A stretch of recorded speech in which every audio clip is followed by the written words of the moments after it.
اکثر کپل کے اندر بحث ہو جاتی ہے, اس پہ کیا فارمولا دینا چاہیں گے آپ؟ سنیں, ٹھیک ہے, جب بحث ہوتی نا, اگلے کو اگر ایک دفعہ پورا سن کے خالی کر لینا, اور یہ نہ کہ ہن گال ختم ہو گئی ہے, اس طرح نہیں. آپ نے بات مکمل کر لی, اب میں اپنی بات کرتا ہوں. میں نے آپ کی بات کو دھیان سے سنا ہے, اب یہ 2 4 8 دفعہ صرف یہ مشق کر لیں, کبھی بحث نہیں ہوتی. بحث کب ہوتی ہے؟ آپ سنیے, ہم دوست بیٹھے ہیں, میں آپ سے بات کروں, میری بات سنیں ہی نا, تو بحث کبھی ختم ہوگی نہیں ہوگی. بالکل. تو آپ سنیں گے تو سمجھیں گے نا.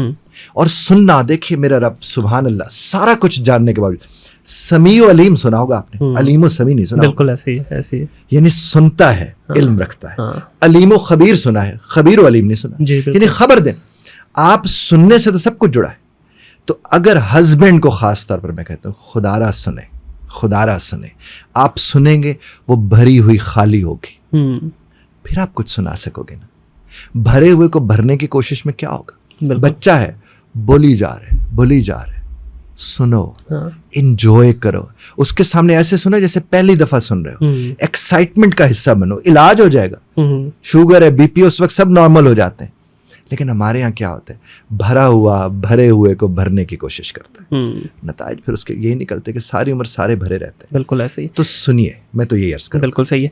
اکثر ہم دیکھتے ہیں کہ گھر میں جیسے ہی پہنچتے ہیں تو یا والدہ کی طرف سے, یا بہن کی طرف سے, بھابھی کی طرف سے, بیگم کی طرف سے, بھائی کی طرف سے, والد کی طرف سے, مطلب جتنے بھی رشتے گھر میں ہیں, خاص طور پہ یہ میں بات کر رہا ہوں جوائنٹ فیملی کی, کہیں نہ کہیں سے کسی ایک دوسرے کی شکایت ملتی ہے.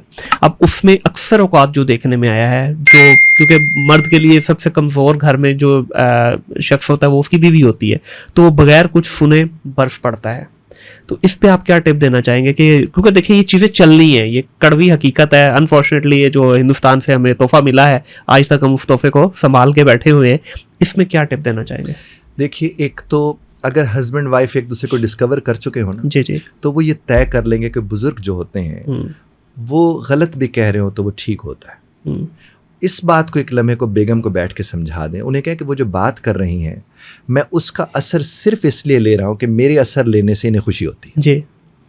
اور آپ سے جب میں بات کر رہا ہوں, آئی ڈونٹ مین اٹ. میرا مطلب یہ ہرگز نہیں ہے, یہ آپ کو پتا ہونا چاہیے, اس کے علم میں لا کر. اور اگر میں ان کے سامنے آپ کے ساتھ بات کرتا ہوں, ان کو یہ بتانے کے لیے کہ آپ کو تکلیف ہوئی اور دیکھیں میں نے اس کی, تو بیگم صاحبہ بڑے جی خوشی سے اسے لیں گی, چونکہ وہ کہیں گے یہ ٹریٹمنٹ چل رہا ہے. وہ طے پا جائے گا تو ٹھیک ہوگا, اور اگر وہ طے نہیں پائے گا تو اسے لگے گا تسی میرے ہوتے واسطے چل رہا تھا, آپ مجھے ہی بولیں گے. اور وہ جب اسے بول کے ہٹتا ہے تو اس والدہ کو اس بات کا اگر احساس ہونا کہ سب سے زیادہ وہی بھگتتا ہے. بچوں کی صورت میں بھی, چونکہ دیکھیں بیگم جب آپ کے سامنے پانی کا گلاس آ کے رکھتی ہے, اسی وقت اندازہ ہو جاتے تعلقات حالات کیسے چل رہے ہیں. جب وہ آپ کے سامنے برتن لگاتی ہے یا برتن اٹھاتی ہے, وہیں سے اندازہ ہو جاتا ہے, اس کے شور سے پتہ چل جاتا ہے. ہاں, اسے اندازہ آپ کو ہو جاتا ہے, اس کے جوتے پٹکنے سے, اس کے چلنے سے, اس کی موڈ آف ہونے سے. دیکھیں شام کو آ کے آپ نے اس سے راحت لینی تھی, جی, اور شام کو سارا دن تھکے والے کا سامان ہی اور ہوا ہوا ہے, تو اس کا نتیجہ کیا نکلے گا؟ تو اس لیے پہلے تو بزرگوں کو سمجھنا چاہیے کہ یہ مناسب نہیں ہے. آپ سارا دن ساتھ رہ رہے ہیں, آپ معاملات کو خود درست کریں, اس کو نہ کٹہرے میں کھڑا کریں.